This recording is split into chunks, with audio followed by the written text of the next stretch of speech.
A xeolocalización serán un dos temas que se debaterán nos próximos días e que ten en vilo o sector do mar. A actualización normativa da Unión Europea en materia de pesca é a nova problemática que se enfronta o sector marítimo pesqueiro, sobre todo no relacionado a intensificar a vigilancia de profesionais e recreativos. Serán os temas que tratarán en Estrasburgo nos días o Consello, Comisión e Eurocámara.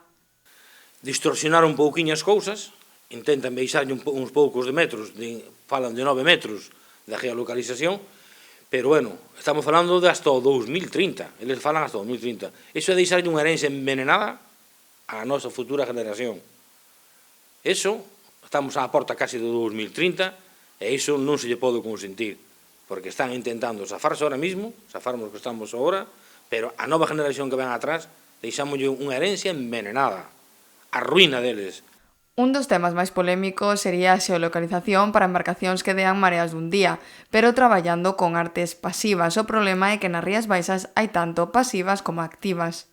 Poñen solamente embarcaciones que dean mareas dun día, que estean todos os días en terra, pero traballando con artes pasivas. E hai que dar de conta que nós aquí nas Rías Baixas temos toda a clase de artes e traballase con artes pasivas e con activas. As pasivas, claro, as pasivas están moi ben, as pasivas son as que o miño, os betas, que nasas, son artes que se calan e que están aí no fondo e que o peixe vai a entrar aí desaquelo, non?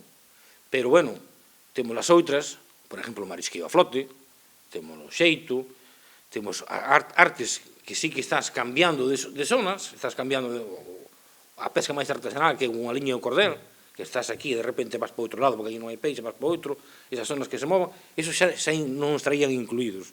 Iso xa sería un caos entre nós mesmos. A Comisión incidiu en que a xeolocalización debería ser para todos os barcos independentemente do seu tamaño. Se ben, tolerarían eximir os de menos de 9 metros como excepción ata o 2030. Outros temas que se debaterán serán o control de capturas, as cámaras a bordo ou a potencia dos motores.